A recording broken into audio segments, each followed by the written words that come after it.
And as Eniola just said, that I'm a member of the International Committee of the Chartered Institute of Public Relations. Just 2 words on that CIPR is very much committed to professional standards, lifelong learning, supporting the careers of its members and building understanding of PR. And it's also the only body which has a Royal Chartered status that can award Chartered PR practitioner status. So coming to today's topic, some of us have been in the field of crisis communications for years, others of us are new to it. But what I would say, looking at the position today, is that you never know what's around the corner. I think that the last year has proved that to all of us, no matter where you are in the world. We think that COVID-19 was something we'd never heard of a year back, and now it runs through all of our lives and our communications. So what we'll be looking at today is really the preparatory stage, since crisis communications is a huge topic.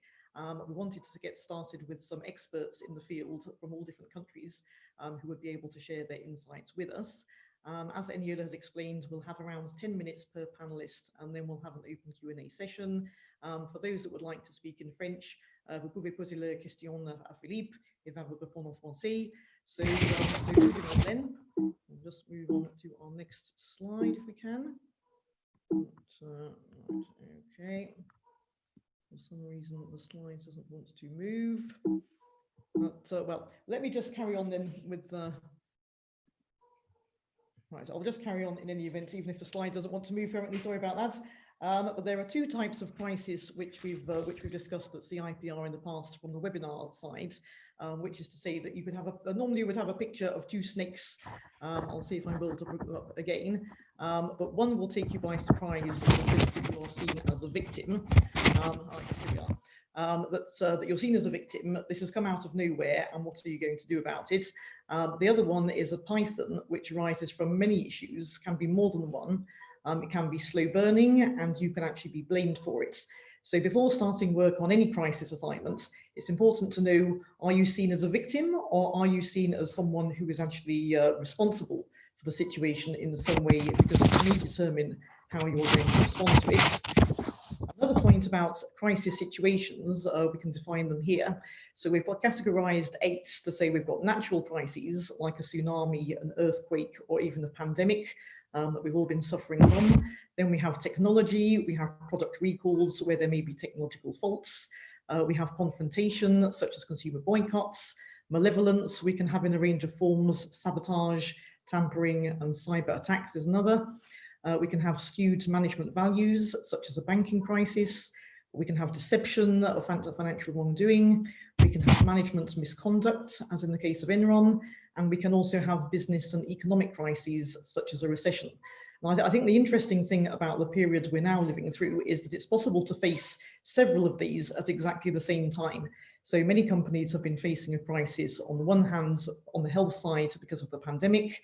Then they're also facing economic recession in view of all the layoffs and furlough schemes around the world. But then there's nothing to stop you from also being hit by a cyber attack, for example. So I think what we all need to remember is that we can be faced by any types of crisis at any time. And really what we need to do is just to see what we can do to prepare ourselves the best as possible. So now if I hand over then to Amanda. Amanda is the first of our speakers today. She's a crisis communications consultant and chartered PR practitioner from the UK, where she runs her own crisis communications consultancy. She has 20 years of experience in emergency services communication and leading law enforcement communication at times of crisis, including the Manchester Arena attacks.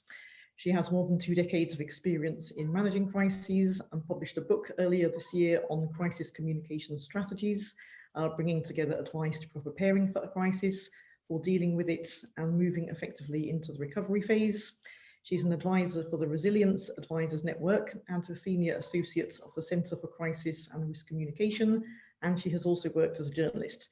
So Amanda, it's an absolute pleasure to have you with us today, given your vast experience in the area. I mean, for you, just how important is the planning stage, and what do we need to think about firstly before a crisis happens? Yeah, I'm going to try and use slides because I just think it's not going to work.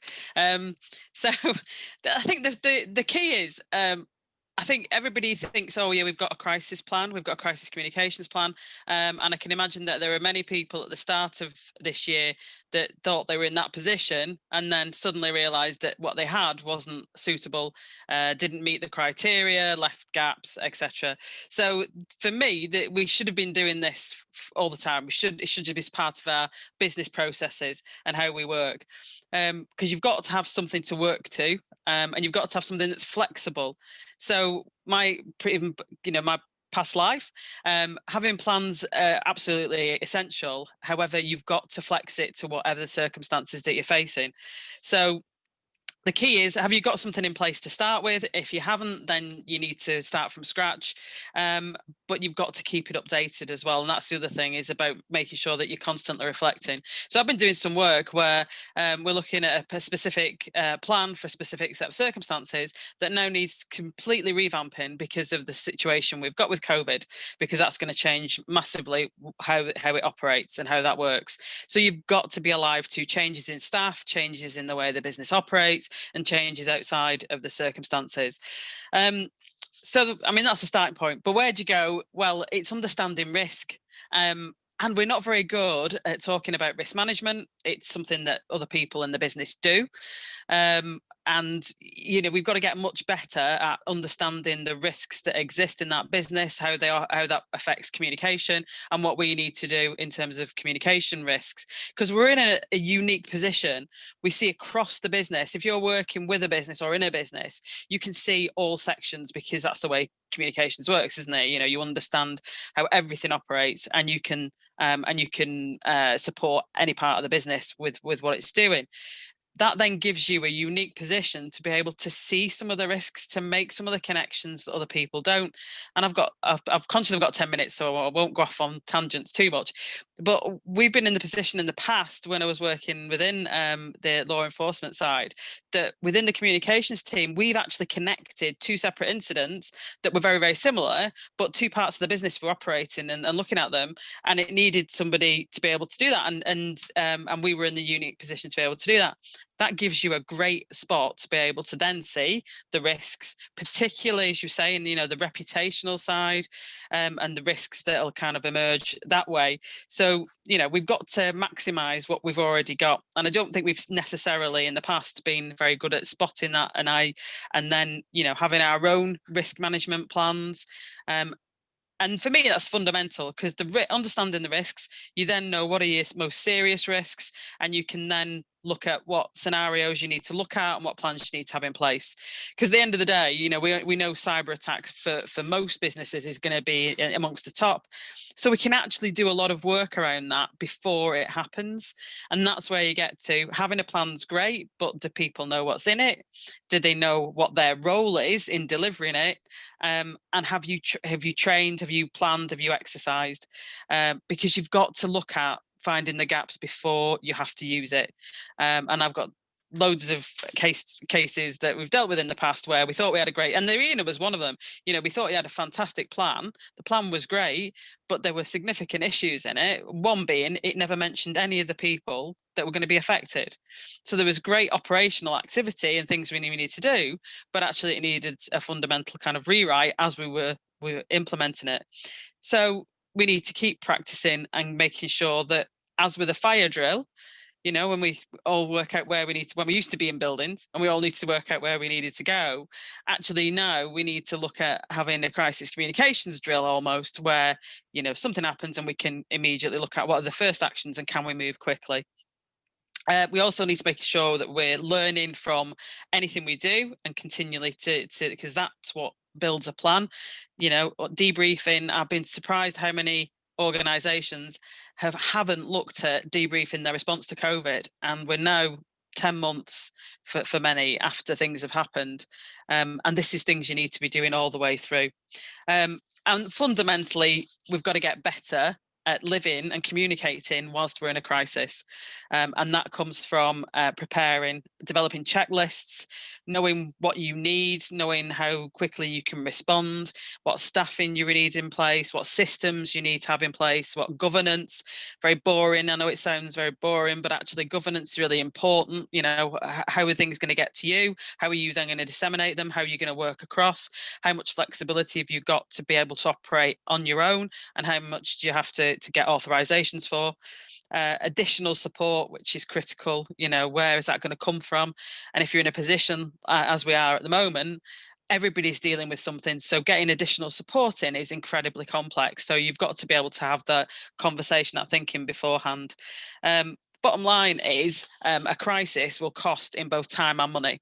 So the more you can do to prepare, the better it's going to be when it happens, because you can make those quick move quickly and deal quickly, and you're going to get a better outcome in the long run. And then I won't get very very boring, but one of the things I've got lots of issues that I have when I'm talking about this, and that's these things take a long time, and you know, even in what people say a normal crisis, so one that comes and happens perhaps for a month or 2 months or whatever and disappears, the implications of it will last for a long period of time. So you've got to build that recovery phase over a consistent kind of future long period of time, and don't think, right, done, you know, on to the next thing. I think that's probably 10 minutes. Great. Well, thank you so much, Amanda, for all of your insights. In fact, it also reminds me, as you're a CIPR Charter Practitioner, that this is actually valid for 5 points this session as well. So CIPR members, just remember to log it afterwards. So moving on then to Philippe, who is our second speaker today. So Philippe Borremans is an independent public relations consultant specialising in emergency risk and crisis communications. He's also the president of the International Public Relations Association. He works on strategic communication projects for epidemic and pandemic preparedness with organisations such as the World Health Organization, the European Union and the West African Union. Before emigrating to Morocco and later to Portugal, Philippe was the Chief Social Media Officer and CSR Coordinator at Van Mark Trading Group in Belgium. Over 10 years, he held several positions at IBM, including corporate and online communications at national and European level. He began his career at Porto Novelli International in Belgium, and now he's a regular guest lecturer at universities and business schools across Europe and North Africa. So Philippe, it's great to have you with us from the Philippines, where you're working with the WHO currently, and where it's also very late at night. So thank you again for joining us at a very social hour. So as someone that's been involved in a very wide range of crises in your career, from health emergencies and corporate crises, tell us, how do you start with your crisis communication checklist? And you're just on mute, Philippe. Sorry, I was on mute. Yeah. No, I was just saying, if Amanda is not showing slides, I'm not showing slides. So no, and first of all, before I start, and I know I've got only 10 minutes, but it is close to my heart. So even if it's virtual, it's great to be back in Africa again. I miss the continent enormously. Yeah, so for the moment, I'm sitting here in the Philippines. My phone just said it's time to go to bed, but I just ignored it. Your question about when you asked to set up those like checklist kind of thing. I mean, everyone here specializing in crisis or emergency comms will know that we can go on with lists to check off, but I always come back to a couple of them when you're in the crisis. So do you have a situational awareness? Meaning you could get so much into the fray of that specific crisis or emergency that you are not looking around you, that you forget the situational awareness. And that is something that is crucial, because we have, I'm just thinking about the current pandemic, but many cases where organizations, be it private, public, whatever, are so focused on this thing that they forget that around them there are other things that can influence and will influence that emergency or crisis. And specifically in this one, this is the situation. I mean, this is for a crisis or emergency risk communication person a fantastic case, because it's not only about health, it's about the economy, it's about geopolitics, it's about, so all these things influence each other. So situational awareness, being able to take a seat back and then look at what is around you. Are we doing stakeholder management, or are we only doing media relations? Stakeholder management, and that is something that I've learned when I started to move over from corporate crisis into emergency risk, and then specifically around health, is that the function as such in many organizations is called risk communications and community engagement. And that last part is what in the private sector maybe people would call stakeholder management. Are you doing that? Again, do you have a broader scope of who your stakeholders are within that crisis or that emergency? And that is, again, crucial not to forget.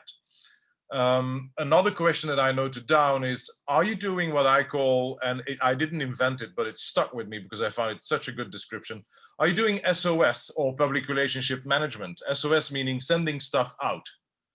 Are you sending stuff out, or are you really doing public relationship management? Because that's what you're doing in if and when you do good crisis or emergency risk comms. It's not only about the media. The media is just one part of one of those stakeholders. It's not an audience, one of those stakeholders that you need to work with. But you have to work, I mean, if we look at I've worked 18 months in West Africa. Your traditional doctor, your voodoo priest in Benin is as important as an influential journalist, if not more important, depending on your audience. So are you sending out stuff again? Is it, about press releases and these once in a day updates? And they are important. I'm not saying it's not important, but is that your role, or are you really into public relationship management, which I think it should be? Is your feedback loop okay? Are you listening to feedback?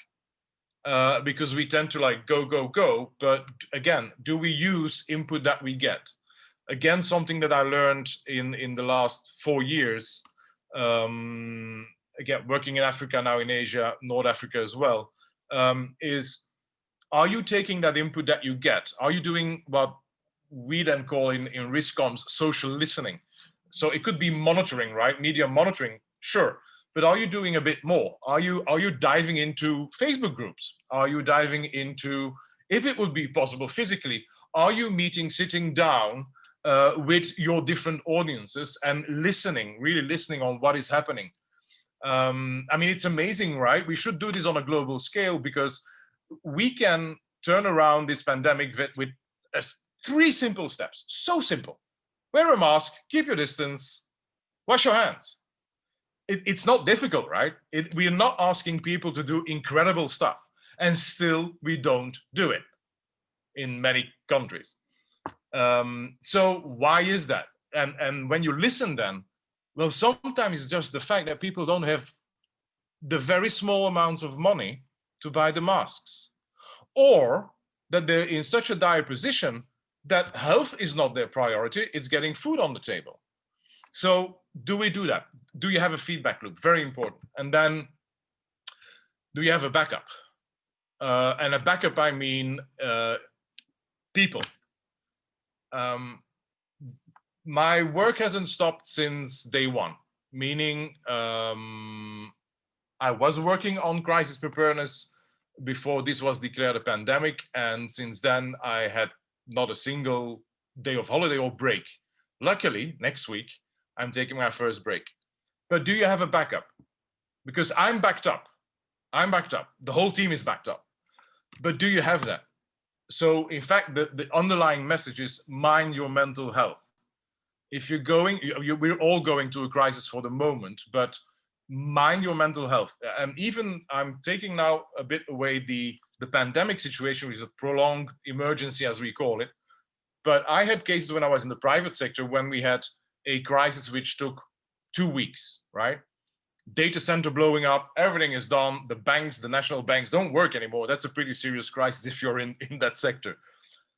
We had a backup. That meant that I didn't go home for a week. I slept at the office. That's not good. That's not good. You need to, so mind your mental health, and a backup. Have always like people who can take over, even if it's just for a short break, half a day, come back, refresh, take a shower, and go back in. And then the last one is check these points, all these points, check them again, because it's a continuous. And I think, Amanda, I mean, we spoke about this and you just touched on it, but I want to touch on it again. It is a continuous checklist. It's a continuous improvement, or it's not a good crisis plan or a good crisis team. That feedback loop and all these other things feed into a check again list, which is continuously adapting. Yeah, I'll leave it with that. We'll come back with questions and stuff. Indeed, I'm sure we're going to have plenty of questions, I'm sure, in a moment, Philippe. So thank you very much for that. So now moving on then to Victoria, who is our third and final speaker for today. So Victoria Nadine Uwadoka is the marketing and communication professionals with over 20 years of experience, and she's currently the corporate communications and public affairs manager for Nestlé Nigeria. Her career spans various industries, including logistics, entertainment, beauty, healthcare, ICT, food and beverages. She's experienced in managing through disruptions, delivering results that help organizations to leverage communications, as well as relationship management strategies to drive business and social impact. She's passionate about building the communications profession and leverages her communities and networks to share her experience with other practitioners. Victoria, thank you again for joining us. You've dealt with crises across a range of different industries. So what can you tell us about your own approach to crisis communications planning? Thank you very much, Samantha. Hi, everyone. Pleasure to be here. And I have the great privilege to speak after Amanda and Philippe, who have already set the great framework for what we're discussing today. So I'm just going to dive right in and share with you the things that I really think about most when I step into planning for a crisis. As Philippe and Amanda have already established, crises don't give you notification. They just come. I mean, and if you're not prepared for them, then you have a problem.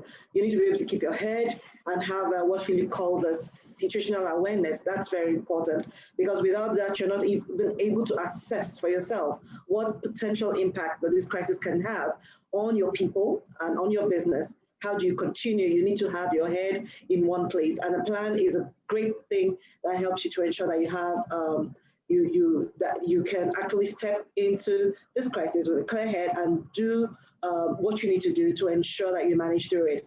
And today we're really focusing on communications. I mean, crises happen all over the business.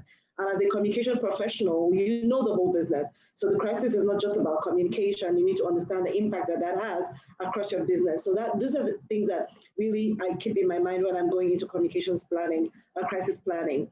And, you know, I understand that also crises are already complicated in themselves. So the plan needs to be simple, very simple, easy to implement. Philippe has spoken to this as well. 3 simple things. Wear your mask, wash your hands, don't touch your face. Simple things to do. You need to keep your plan simple because you don't want to create a plan that is so complicated that no one else is able to follow it. Another key thing is that people must know that this is the plan that is in place. And so I need to make sure that everybody understands the plan. We rehearse the plan, we put plans in place. For me, for instance, I work in the corporate world, so I need to think about business continuity. How do we keep the business going even while we're working through the crisis that we have on hand? And, you know, working for organizations like mine, the key thing that we have that is an asset in a time of crisis is structure. We have good structures in place. We have processes. We have systems.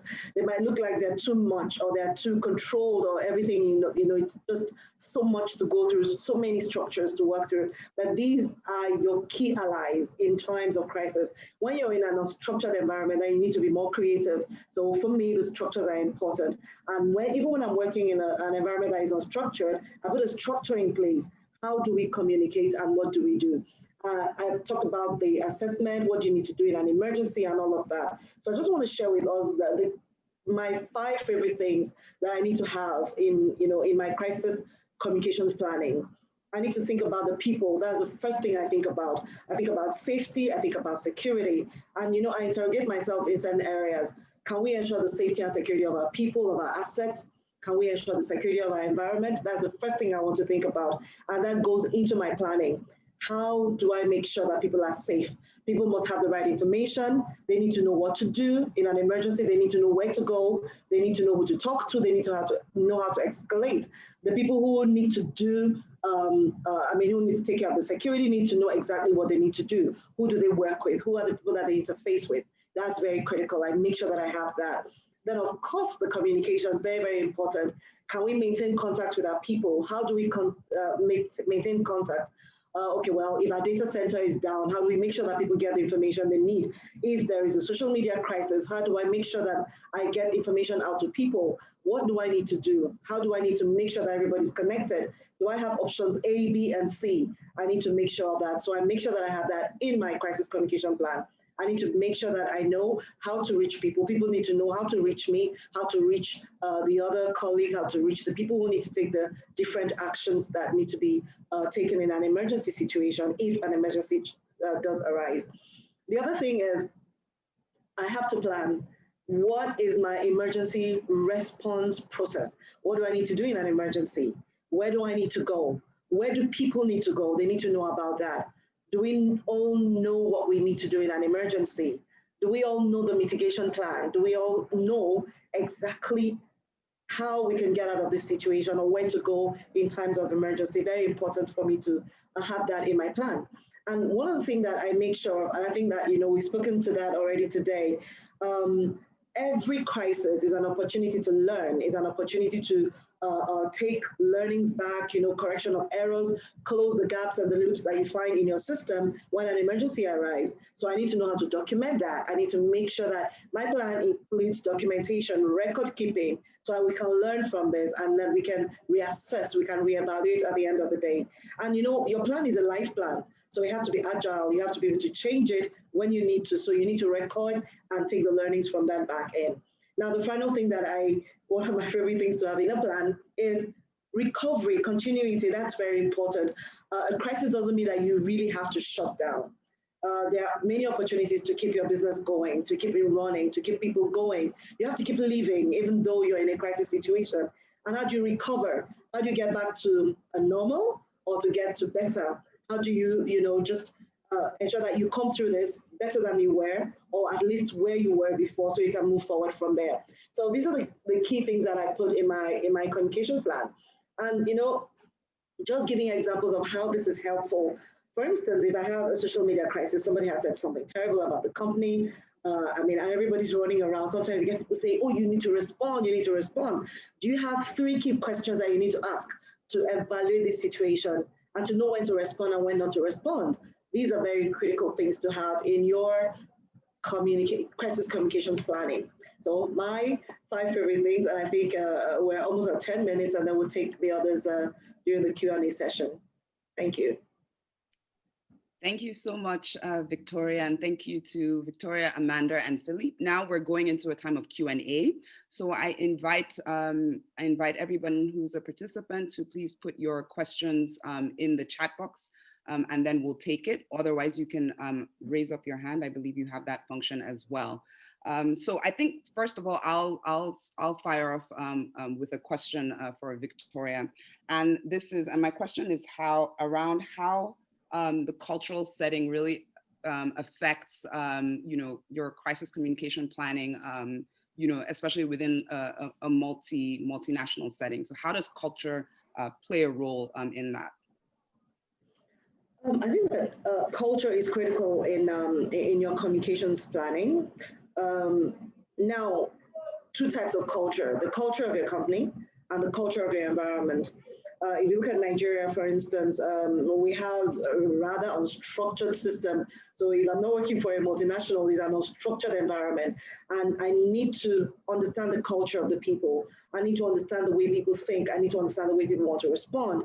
I need to also understand how the culture of my company impacts on the culture of the environment, or the culture of the environment impacts on my company.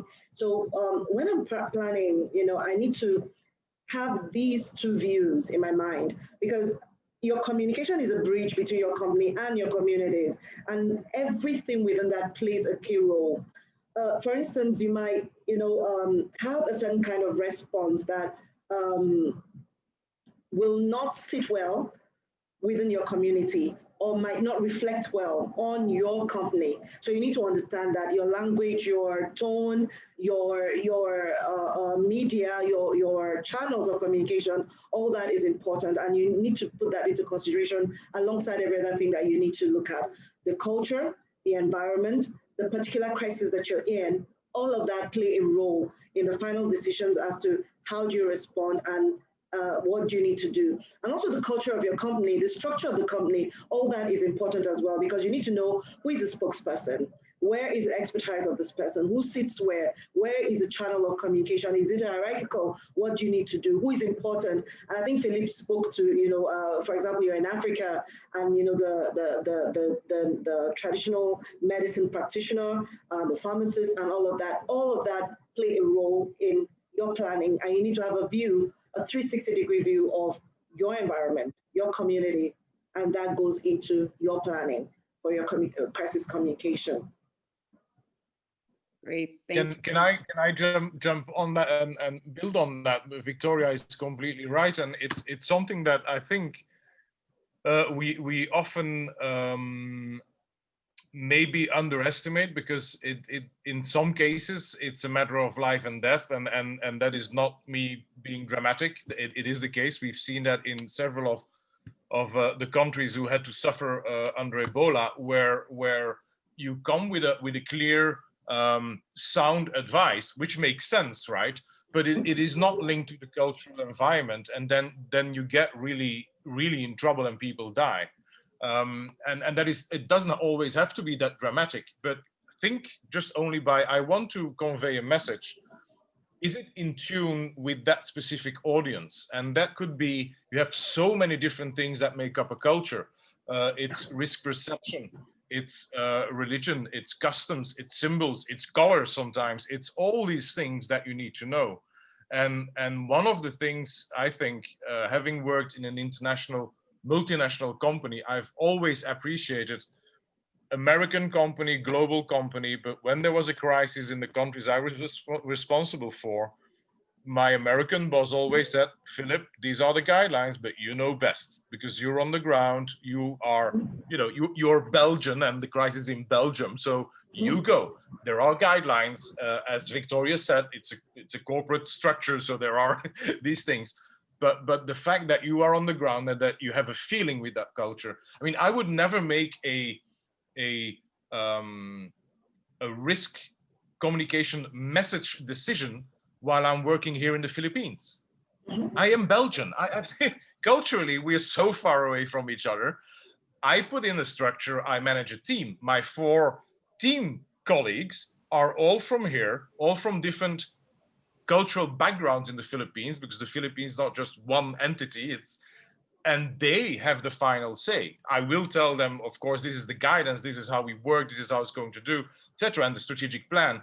But they have a final say when it comes down to messaging, because they will tell me, Philippe, this is not going to work. We had the case just today where the advice came and it said, yeah, but on that piece of communication, you need to put in alcohol hand rub.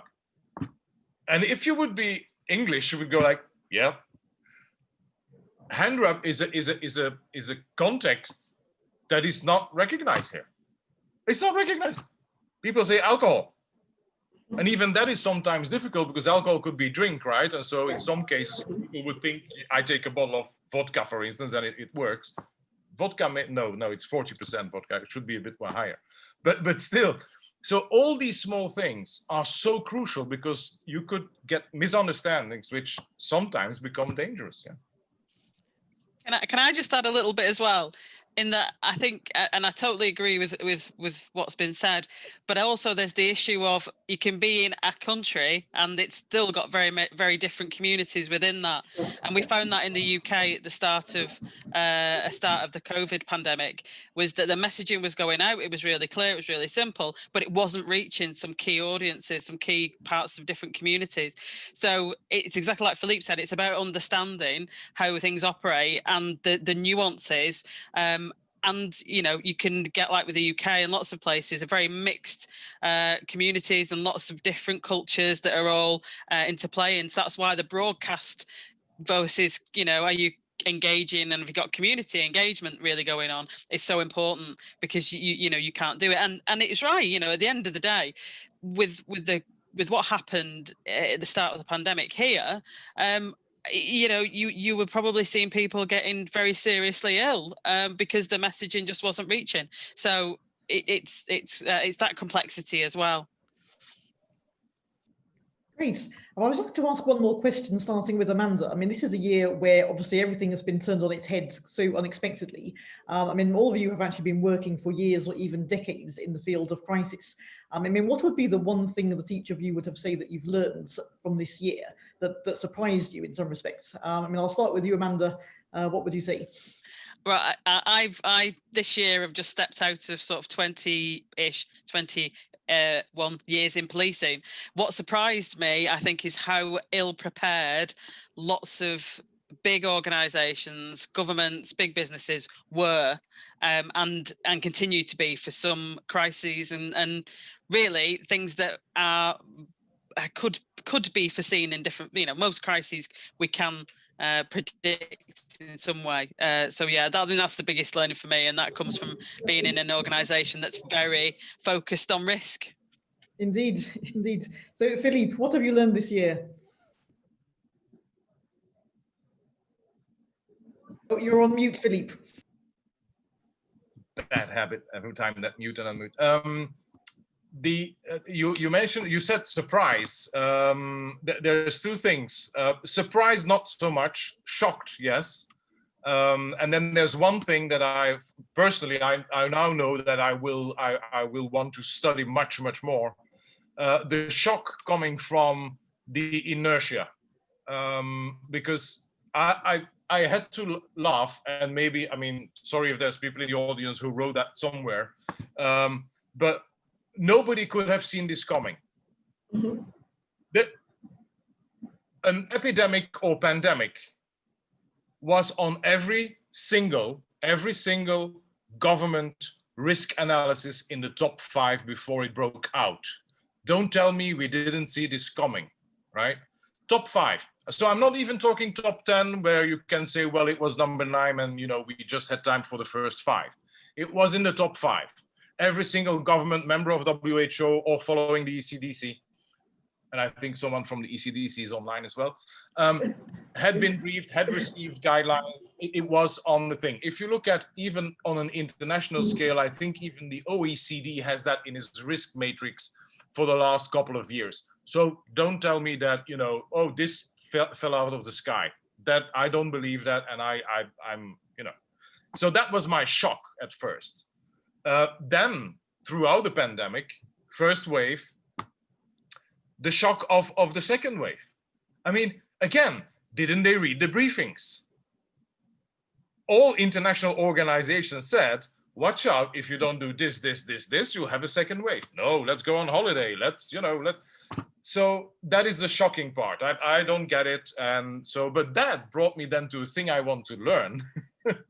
And I really want to learn much more about cognitive biases and how they work. I've read up on these things, and I've written a bit about it, but I want to get, I don't know, maybe a degree in that, because it is so fascinating how we sometimes lure ourselves with crazy things. And the fascinating thing about those biases, like those cognitive biases, and I find that fascinating, is that they are true and broadly the same for anyone on the globe, for every single human being, independent of your culture, background, religion, whatever. They are true for all of us. And then they get influenced by all these other things. So that's one of the things I really want to get into, and that's what I want to learn. Great. Well, thank you, Philippe. We'll end with Victoria. Victoria, what have you learned this year? What surprised you or shocked you?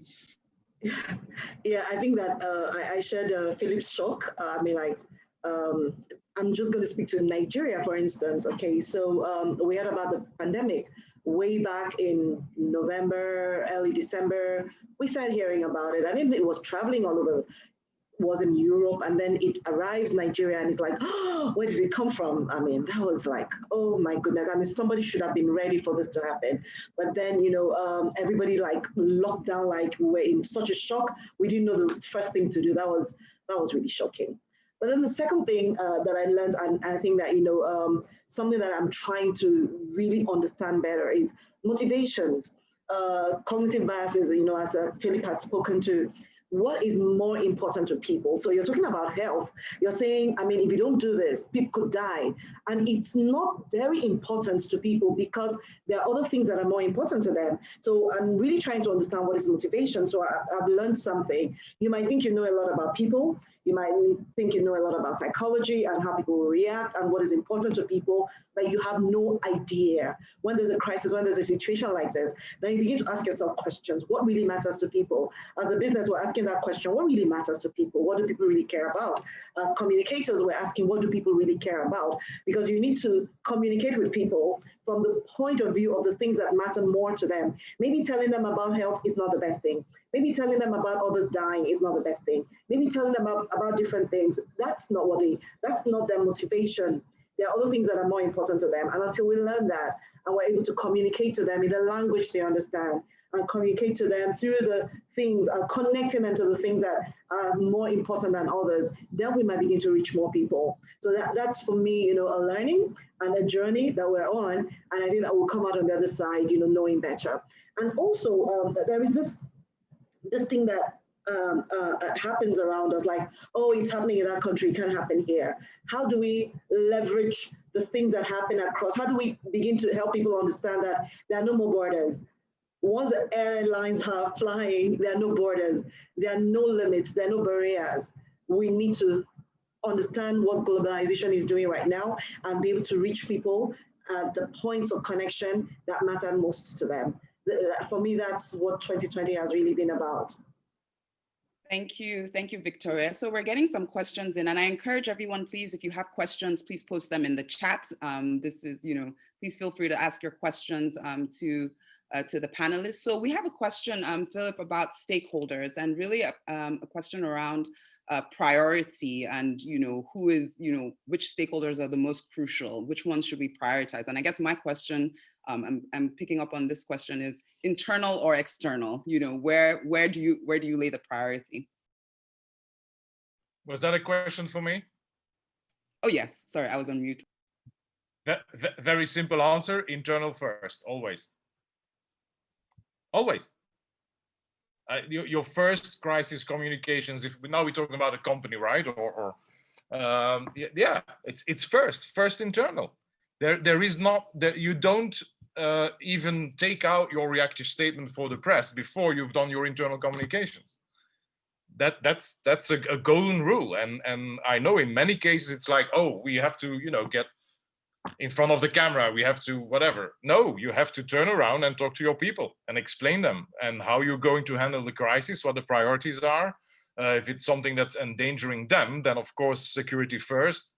But you first explain your employees what you're going to do about this, how you're going to handle this, so that when they go home, they know that the company is working at it, and also that they're not sitting in the evening with their family, turning on the news and see that the company is in crisis. I mean, so no, first internal always. Great, thank you. We have a question from Isaac Tando, who's in the chat, and I'm putting this. I will ask to Amanda. How will you determine or measure whether your message is reaching key audiences? Yeah, it goes back to what we were saying before about actually having conversations with people, because you can understand that you need to do getting messages out, and the SOS bit that Philippe mentioned, just sending do this right at the start of something, when you've really just got to tell people what they need to do in that immediate moment. But very quickly after that, you've got to start having a conversation. It's got to be a conversation that goes on between the organization, whoever's responding, and the people you're trying to connect with. So for me, that's how you find out, is actually you utilize all your assets on the ground to get a feeling of is that, is it working? All kinds of measurement that we talk about with PR in normal times, we suddenly forget when we're in the middle of a crisis. We suddenly think that just because we're in a crisis, we don't need to do any measurement or any evaluation. And it's very different to monitoring. And, you know, monitoring serves a purpose on one level, but actually what you've got to do is utilize your assets, however you've got them within the business. And, you know, you can find out, are people understanding what you're saying? Is there a backlash? What's happening? It's getting into that level of detail. That's the only way I think you can effectively know whether the message is not only getting to the key audiences, but they're understanding it. And that's the key bit, is not just that they hear it, it's that they understand it. And then when we move into the, you know, the behavioral change element, are they actually going to change the behavior because of it, if it needs to change? So there's no simple answer, but yeah, so that's as best I can do. I don't know if any of the other panelists have got anything else to say. Well, yeah, if I may, sorry, if I may just build on that a little bit. Thank you. So yes, I think that Philippe mentioned something about that, you know, you must have a feedback channel. You must give people an opportunity to give you feedback, and you must do a whole lot of social listening internally and externally, because that's where you actually hear what people are thinking and understand whether your message is being understood, or people are just hearing what you're saying but not really understanding it. That's very critical. And then the other thing to watch as well is, you know, the behaviors. You can, even before you start measuring, you can actually see, especially within your organization, whether people are taking, I'm just speaking to the pandemic, for instance, you need to see internally, are people taking the precautions or the recommendations seriously within? First of all, are they beginning to change their behavior? Are they actually now helping each other to do better in that area? So social listening, make sure that you have a feedback channel, a feedback loop, so that people can come back to you and say, I mean, this is what they're thinking, and you'll be able to understand whether the message is passing across.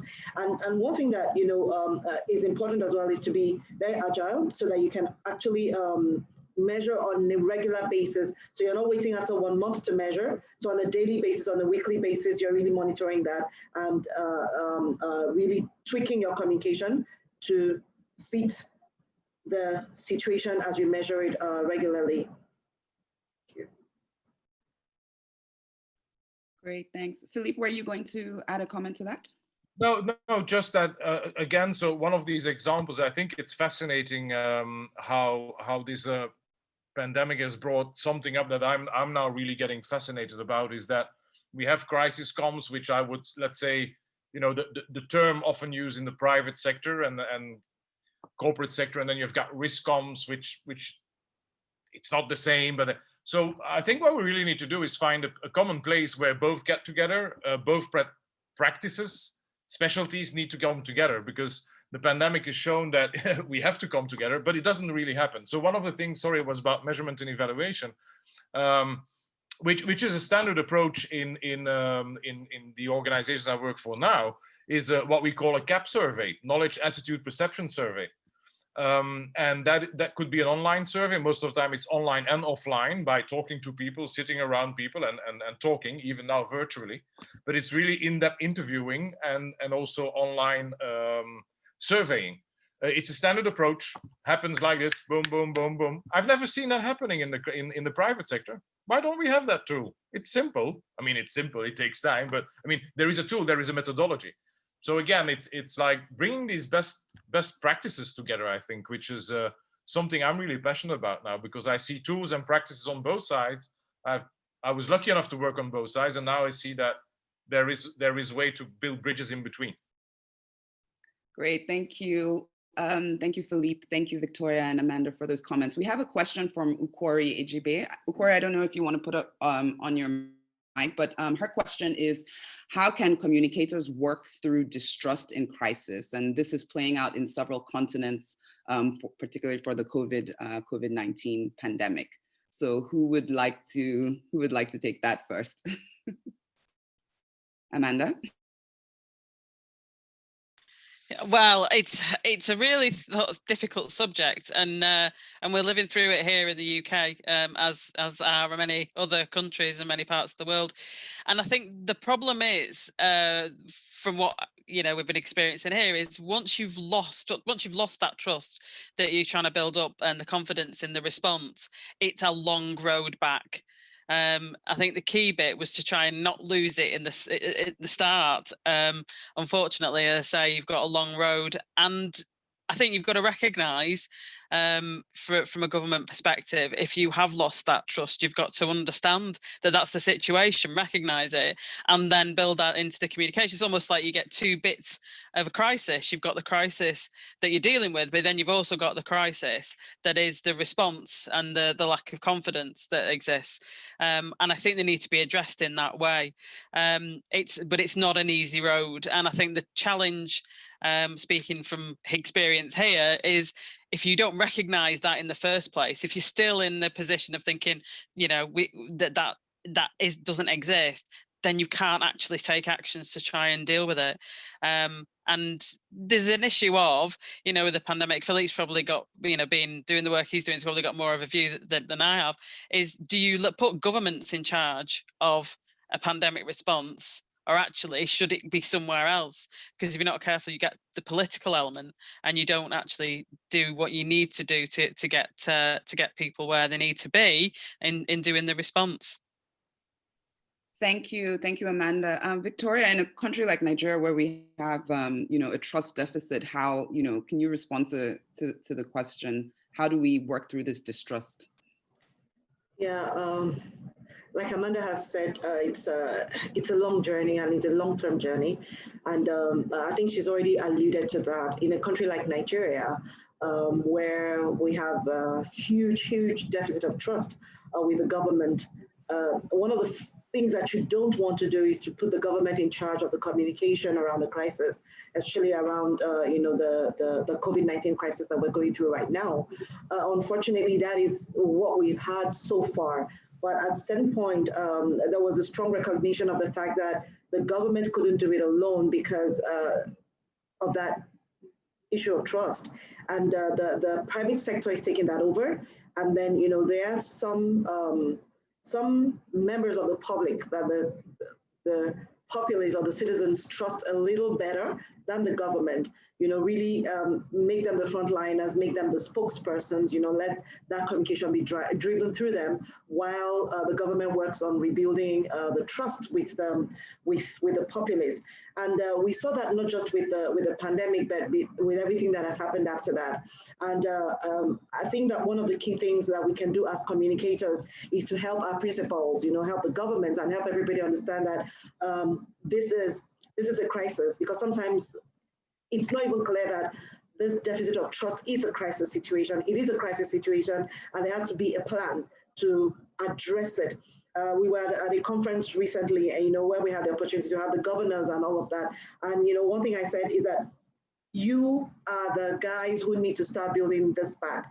And one of the first things you have to put in place is transparency. Secondly, you need to admit that, okay, yeah, mistakes have been made. But from here on, we're going to be more transparent. We're going to get you more involved in the process so you know exactly what we're doing. We're not just telling you that we're working together and we're collaborating with each other to rebuild this trust. Those are the two things that, you know, I see that can work, I think, not just in Africa, but on every continent where we have this crisis situation playing out. Great, thank you. I see a question actually. Oh, sorry, Philippe, you were going to go ahead. Sorry. Yeah, I just wanted to jump in because it is at the center of everything that we currently do, and it is a very complex thing. I think there are different levels where trust is central. But so of course we've got trust in government, because normally in many countries, I mean, people will look at the government to handle something like this because it's bigger than. But then there are different levels in that. Let's not forget that in the context of the current pandemic, there is trust in government or not, but there is also trust in information, because information is alive in itself. We know how important now the average amount of mis and disinformation is, mainly as well online, but also in traditional media. And then it becomes very complex, because we're talking about something which is in fact scientific, and that needs to be then translated into simple things, not simplistic, but simple things. And then if you even go down to a level of communities, then I come back to a remark I made before. I'm not going to be trusted if I walk into a community, even in a country where I've lived. I'll take Morocco. There's some of people from there, the Moroccans online. I know the country. I think I know the country very well. I know the customs. I've got many Moroccan friends. I do think I have a good grasp of the main lines of Islam and the cultural impact of that as well. But even if I would speak fluent Moroccan Arabic, which I don't at a certain level, but not fluent, I wouldn't be trusted. But if I can work with the imams, if I can work with them and explain them that many of the handlings that we need to do today in the context of this pandemic, which is helping each other, being responsible for each other, that is totally not in contradiction. It even reinforces the main cultural / religious aspect. And so an imam would have no issue at all of giving those messages out to their communities. And in those communities, that is a trustworthy person. So you don't always have to do it yourself. Try to work with people who are already trusted. And that's not always the government, could be, any kind of influencer, as we call them, but then real ones.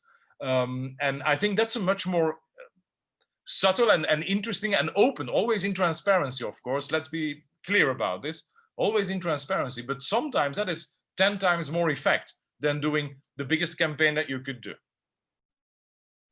Great, thank you, Philippe. We have a question from Christina, who's asking, what are some excellent crisis communication examples of excellent crisis communication management that you've seen across the continent? So Philippe, Victoria, Amanda, can you share some examples? What have you seen?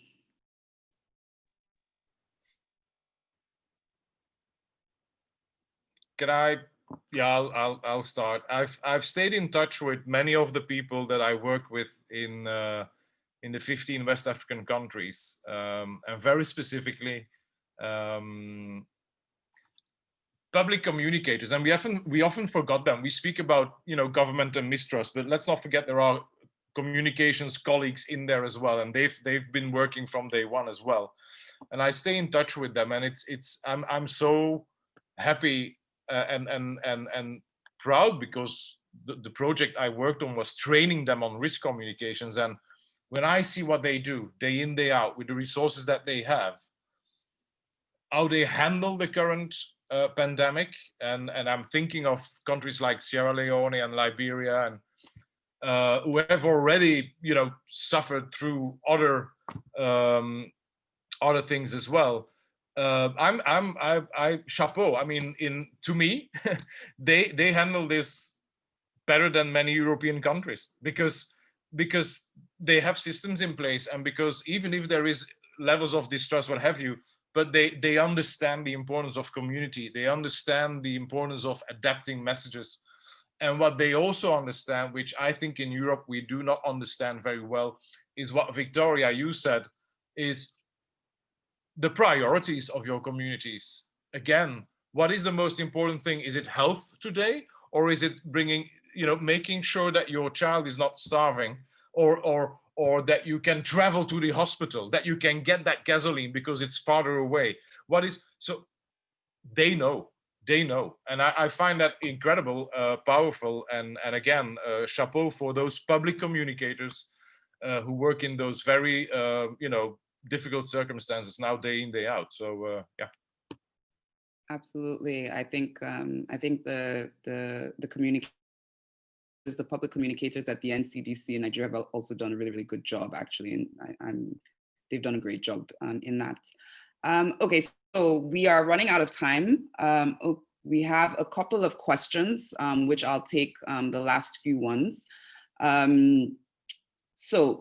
And I think they're actually kind of related, and I think maybe I will just sort of coalesce them. So we have a question from Shekina Olagunju, who's asking, once a crisis hits, what's the very first thing to do? And Kritina Sonko, who's asking if you're working in-house in an institution, should you reach out to a PR agency when a crisis hits? So I think this is really all around when the crisis happens, what do we do? You know, so what's the first thing? What's on your, I would say, crisis communications checklist, 1, 2, 3. And so if we can just, you know, if we can talk through that, I think that would be great. Amanda, I see you. Yes, I'll jump in. The key bit in terms of what to do first, acknowledge that something's happened and that you're responding to it. And I think that the key, if, you know, day one, moment one, is actually recognize that something's happened and that you need to respond to it and that you are responding to it. And then, you know, all kinds of other things will fit. In terms of reaching out to somebody, well, I work on a crisis comms consultancy. I would say, yes, reach out to people. However, I would say do it before. Don't wait until it happens, because whoever you're going to work with needs to understand how your business operates to be really able to give you the best advice, and they'll help you prepare for it. You might find if you do the preparation work with an agency with some support from somebody, that when it hits, you don't necessarily need to call them back in. You can manage some elements of it within the team. So that's my bit. Thank you, Amanda. And Victoria, what would you do first? Yes, I think Amanda just hit the nail on the head. The first thing, acknowledge that something has happened, and we understand that something has happened. This is the way it might impact you, and this is what we're doing about it, and this is the way forward out of it. Yes, I think she already killed it. The day that you have a crisis is not the day to contact an agency, because then you need to brief the agency, you need to onboard the agency needs to understand you. You're the best person in a crisis to do the first thing that needs to be done, acknowledge it. You know, your people need at that time a word of assurance, some clarity, and then a direction. What are the next steps and what are you going to do about it? That's the very first thing to do when that happens. So, yeah. Great, thank you. Philippe? Yeah, the very first thing, it's been said. So maybe I'll just add a little word before. Dare to acknowledge that something is going wrong. Because sometimes, you know, there's this like, yeah, it's just an issue, we'll handle it. And then it becomes a crisis. So yeah, I mean, that's it. And again, as Amanda said as well, and I, you know, we're consultants. Don't bring us in when you're in the middle of the thing. I mean, it's so frustrating, right? So you're gonna, oh my God, you know, this could have been maybe averted or at least better pre-planned if only you. One thing though, on agencies, I've worked in-house. Know, and you'll do a service to yourself and to the agency. Know why you're bringing an agency in and what the responsibility of the agency will be, meaning which tasks are you going to delegate and which will you take. So I've in my career, I've sometimes used the agency that was on retainer just to give me more breathing space, meaning you know, all the content production in a crisis, what have you, you do it, you know, go. So I've got breathing room to really think about a crisis, do these things that you have to do. And then maybe the second tip, ask for references, because today everybody will tell you that they have crisis experience, which is definitely not true. Great, thank you. Thank you so much. Oh, Victoria, yes. And if I may add something, you know, this question about what do you do when a crisis strikes, I think we've spoken to that earlier. You need to do something before a crisis strikes. Now that there are no crises in your organization, this is the time to prepare. Then you have a plan in place. And once a crisis happens, you can just deploy your plan. That way you don't hit the panic button. You know what you need to do in a crisis. You need to do scenario planning. You need to anticipate.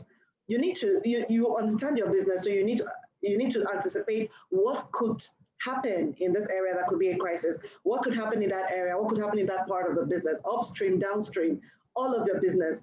And you need to do some, what will I call that, drills, right? To practice, if that happened, have drills on an annual basis, quarterly review that plan. You need to be ready. If you're ready, when a crisis comes, you'll be the superstar, because you bring everyone together and create an atmosphere of calmness, and everybody's going to walk through the process. You'll come out really shining. So do that before, and when the crisis hits, you'll be good to go.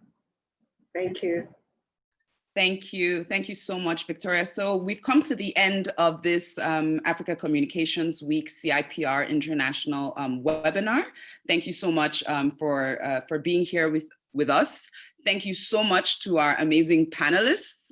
Thank you, Victoria. Thank you, Amanda. Thank you, Philippe. Thank you, Samantha. And just so you know, if you are already a part of CIPR International, don't forget that you can log 5 CPD points for this. And so this is just something for you to remember. But thank you so much. And we will be in touch soon with our next webinar, which will be coming up in January. So stay tuned, follow us on social media, and let's keep in touch. Thank you very much, everyone. Have a good evening. Bye-bye, everyone. Keep safe. Thank you. Bye. Have a good evening.